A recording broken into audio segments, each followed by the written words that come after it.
Assalamualaikum warahmatullahi wabarakatuh. Halo semuanya, kenalin nama aku Maudet Lasana dari Universitas UIN Sultan Maulana Hasanuddin Banten, jurusan Pendidikan Guru Madrasah Ibtidaiyah, kelas PGMI 2A. Nah, NIM aku 23 12 426. Di sini aku mau ngejelasin tentang biografi Ibnu Sina. Sebelumnya ada yang udah tahu belum nih Ibnu Sina itu siapa? Nah, kalau belum tahu, aku di sini bakal jelasin tentang biografi Ibnu Sina, karya-karya Ibnu Sina, pengalaman Ibnu Sina, riwayat hidupnya, dan lain sebagainya. Jadi, lihat ya. Langsung aja. Salah seorang filosof Islam abad pertengahan yang sangat cemerlang adalah Ibnu Sina. Ia sangat disegani dan mendapat tempat yang istimewa dalam sejarah perjalanan dan perkembangan filsafat hingga abad modern ini. Ibnu Sina telah membangun sistem filsafat Islam dengan sempurna dan terperinci. Dengan ketajaman otaknya, ia dapat menguasai filsafat dan berbagai cabangnya, walaupun ia harus menunggu saat yang tepat untuk menyelami ilmu metafisika Aristoteles. Meskipun ia telah membaca 40-an kali setelah ia membaca buku Al-Qur'an, kitab Ma'wara al-Adabiyah li Aristonya Al-Farabi 870 sampai 950 Masehi. Seakan-akan semua persoalan telah ditemukan jawabannya dengan terang benderang. Ia bagaikan mendapatkan kunci bagi segala simpanan ilmu metafisika. Hal inilah yang membuatnya dengan tulus mengakui dirinya sebagai murid yang setia dari Al-Farabi.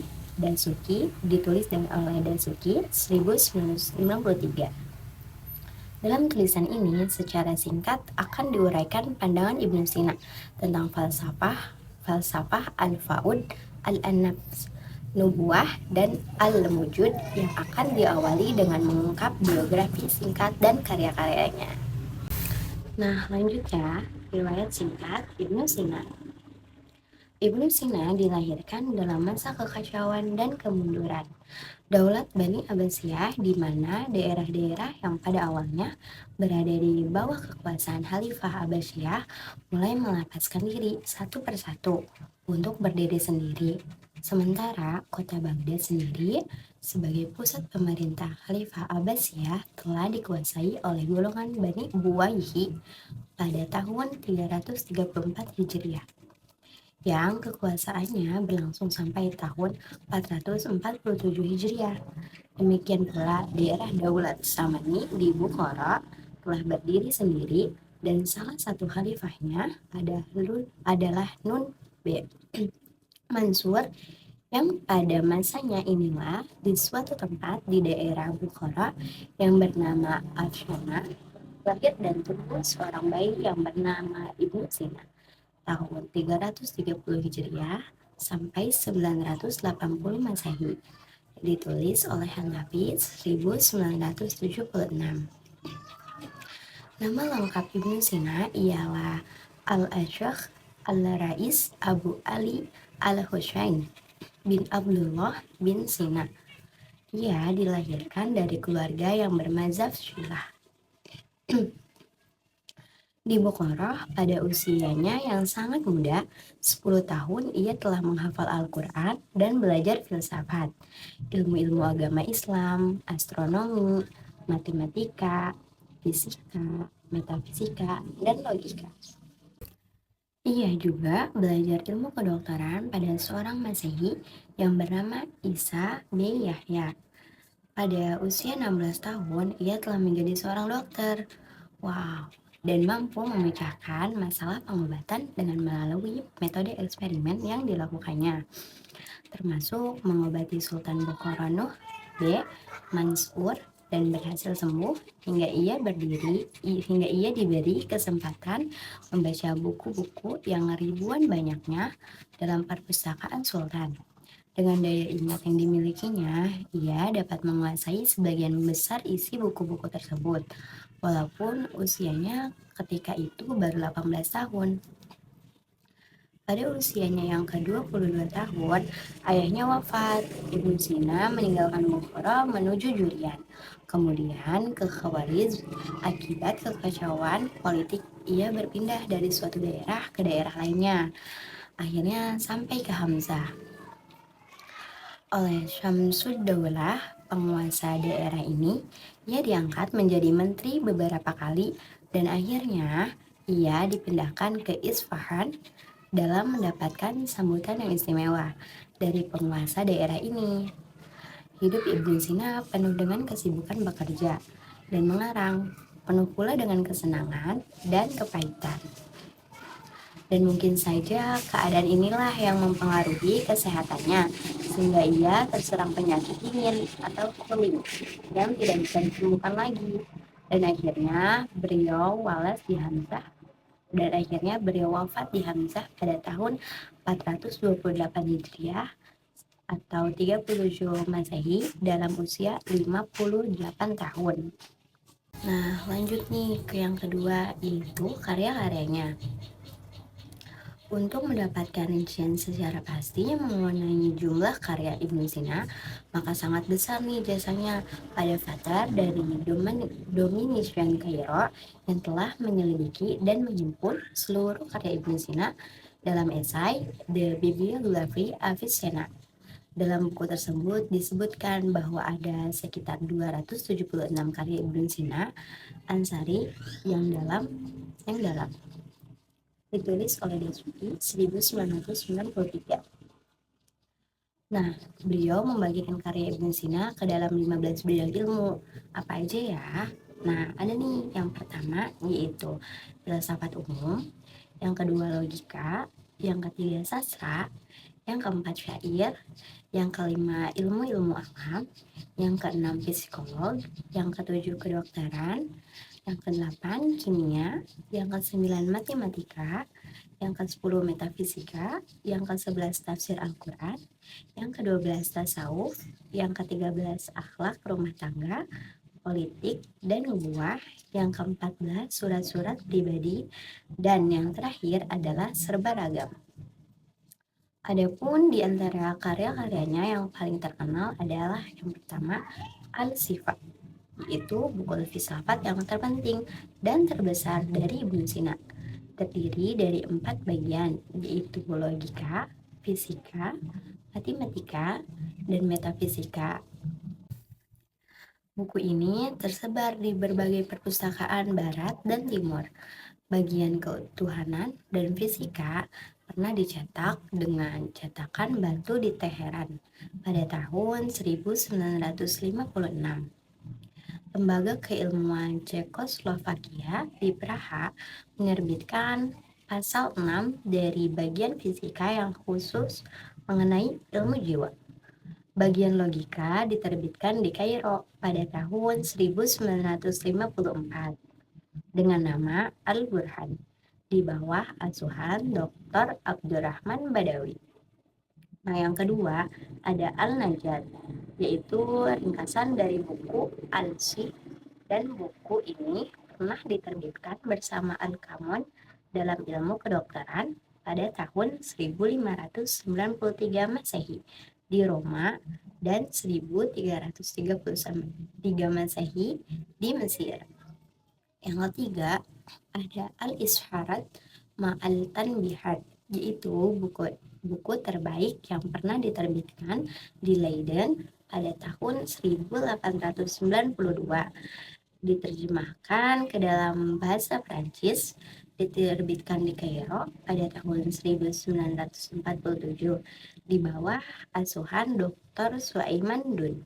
Nah, yang ketiga ada Al-Mud Al-Masgriwah. Buku ini ada yang menggalakkan berisi tasawuf, tetapi menurut Charles Talino berisi filsafat timur sebagai imbangan dari filsafat barat. Nah, yang keempat ada Al-Qanin atau Canon of Medicine. Buku ini pernah menjadi buku standar untuk universitas-universitas di Eropa sampai akhir abad. Buku ini pernah diterbitkan di Roma 1593 Masehi, di India 1323 Masehi, dan buku ini pernah diterjemahkan ke dalam bahasa Latin. Nah, yang selanjutnya ada Al-Sadifah, yaitu buku tentang ilmu kedokteran, Al-Musidah, yaitu buku tentang musik, Al-Mantik, yaitu buku tentang ilmu mantik. Kamus Al-Arabi terdiri atas 5 jilid, dan Isnameh yaitu buku tentang filsafat, Yu Al-Hikmah yaitu buku tentang filsafat yang terdiri atas 10 jilid. Muzir Al-Kabir wa Al-Sogir yaitu buku tentang dasar ilmu logika secara lengkap. Al-Insaf yaitu buku tentang keadilan sejati. Al-Humid yaitu buku yang mengandung istilah-istilah dan pengertian-pengertian dalam ilmu filsafat. Al-Najah yaitu buku tentang kebahagiaan jiwa. Selanjutnya ya, pandangan filsafatnya. Lanjut ya ke pandangan filsafatnya. Falsafah Emanasi Al-Fayyad. Sebagaimana gurunya Al-Farabi, Ibnu Sina juga membahas falsafah emanasi atau yang bisa disebut juga Al-Fayyad. Kata Al-Fayyad menurut bahasa berarti jurian al-syai' ibis suhulah, yang artinya mengalirnya sesuatu dengan mudah. Atau fada al-ana ay imtila, artinya tempat itu penuh tertumpahnya isinya. Ma'luf 1986. Menurut filosof, teori emanasi adalah suatu pelimpahan yang pada dasarnya terjadi dalam bentuk tunggal dan bertingkat secara mekanis, determinis yang akhirnya melahirkan alam yang beraneka ragam. Dari yang tunggal pertama, akhirnya yang tunggal kedua sebagai satu kesatuan, dan yang pertama adalah akal. Teori emanasi ini telah diperkenalkan oleh Al-Kindi yang membuka jalan bagi Al-Farabi untuk membahasnya secara temperament, yaitu dimulai dari Tuhan sebagai wujud pertama dan akal murni.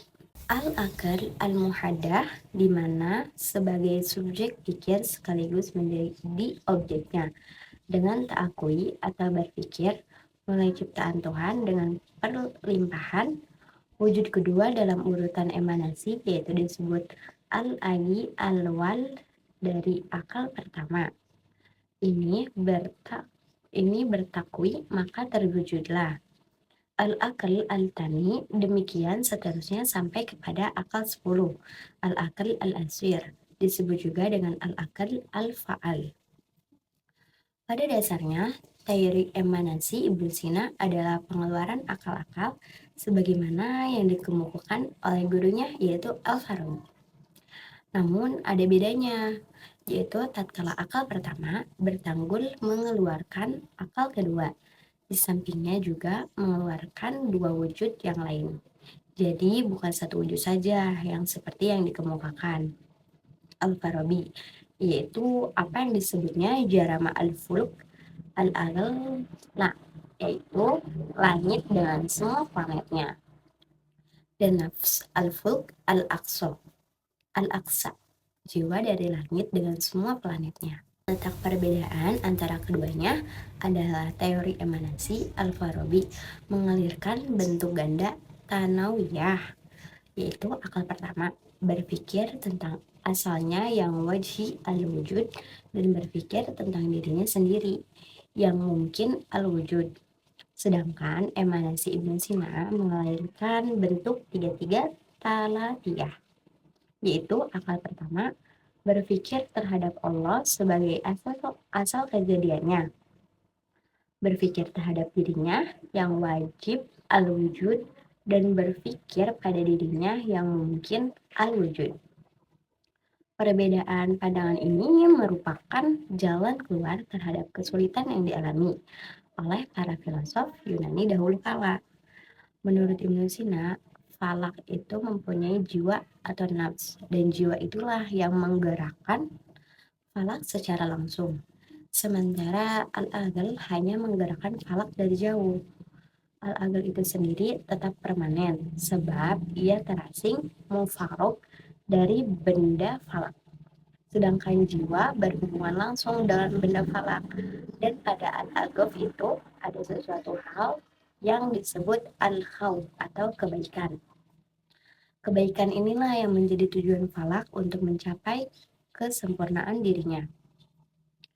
Untuk mencapai kesempurnaan, itu falak lalu bermutar mengelilingi al-aqal al-mufariknya. Namun demikian, maksud tersebut tidak akan dicapai, sebab tiap-tiap falaknya hanya mampu mencapai suatu tingkatan kesempurnaan dalam lingkungan akalnya.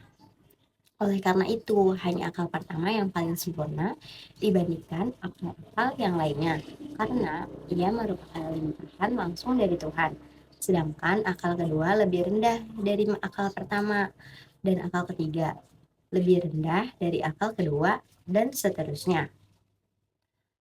Dengan demikian, menurut Ibnu Sina, dengan terlimpahnya akal pertama dari Tuhan dan seterusnya hingga kepada akal ke-10 tidak dimaksudkan oleh Tuhan dan tidak pula di atas tabiatnya dengan alasan bahwa kalau Tuhan menginginkan sesuatu untuk dirinya atas pelimpahannya kepada akal pertama. Maka itu berarti barang yang diingin atau lebih tinggi tingkatnya daripada yang mengingini, yaitu Tuhan sendiri. Sehingga pelimpahan berjalan di atas kerelaan yang dipikirkan. Al-Fayad Rida Ma'akul oleh Tuhan. Dari uraian di atas dapat disimpulkan nih bahwa menurut Ibnu Sina, akal pertama mempunyai dua sifat. Apa aja ya? Itu sifat wajib wujudnya sebagai pancaran dari Allah dan sifat mungkin wujudnya jika ditinjau dari hakikat dirinya. Dengan demikian, akal pertama ini mempunyai 3 objek pemikiran, yaitu Tuhan, dirinya sebagai wajib wujudnya, dan dirinya sebagai mungkin wujudnya. Dari pemikiran tentang Tuhan, timbul akal-akal, sementara pemikiran tentang dirinya sebagai wajib wujudnya timbul di jiwanya. Sedangkan pemikiran tentang dirinya sebagai mungkin wujudnya timbul langit-langit. Selanjutnya ada falsafah wujud, yaitu al-wujud. Ibnu Sina dalam masalah wujud memadukan pandangan mutakalimin, Aristoteles, dan Neoplatonisme, sehingga menjadi suatu metode tersendiri dalam menganalisis wujud. Ia juga sepaham dengan gurunya, yaitu Al-Farabi, bahwa al-wujud bersifat emanasistis, yaitu dari Tuhanlah kewujudan yang mesti adanya. Menurut Ibnu Sina, sifat wujudlah yang terpenting dan mempunyai kedudukan di atas segala sifat yang lain, termasuk esensinya mahiyah. Menurut Ibnu Sina, terdapat dalam akal, sedangkan wujud terdapat di luar akal. Wujudlah yang membuat tiap esensi yang dalam akal mempunyai kenyataan di luar akal. Tanpa wujud, maka esensi tidak besar artinya. Oleh karena itu, wujud lebih penting dari esensinya. Menurut Ibnu Sina, kalau esensi dikombinasikan dengan wujud, maka akan terjadi 3 kemungkinan.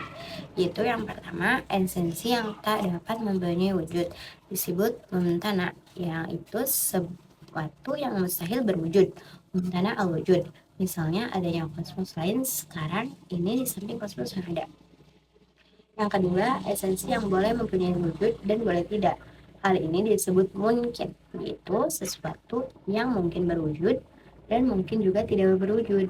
Mungkin al-wujud, misalnya alam ini pada mulanya tidak ada, kemudian ada dan akhirnya hancur menjadi tiada. Yang tiga, esensinya yang tidak mesti mempunyai wujud. Di sini esensi tidak bisa dipisahkan dari wujud. Esensi dan wujud sama dan satu. Di sini esensi tidak dimulai oleh tidak berwujud dan kemudian wujud, tapi esensi mesti dan wajib mempunyai wujud selama-lamanya. Disebut wujud al-wujud, wajib al-wujud, atau bisa disebut juga necessary being.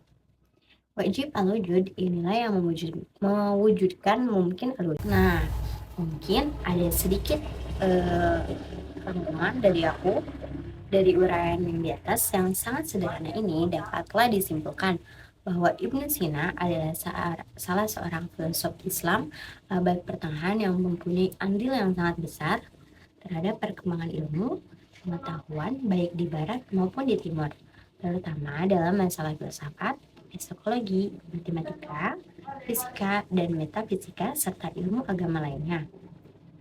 Pandangannya mengenai falsafah emansiasi, Ofas dan Al-Nujud, ia tetap tidak melepaskan diri pandangannya dari gurunya, yaitu Al-Farabi. Namun, ia telah mengembangkan dan menyempurnakannya dengan metode logika yang sempurna dan mudah dipahami. Ibnu Sina berusaha memadukan antara pemikiran Plato, Aristoteles, maupun Neoplatonisme. Walaupun keahlian pandangannya sebagai seorang filsuf Muslim yang besar tetap tepat. Mungkin cukup sekian dari aku, kurang lebihnya mohon dimaafkan. Wabillahi taufiq wal hidayah. Wassalamualaikum warahmatullahi wabarakatuh.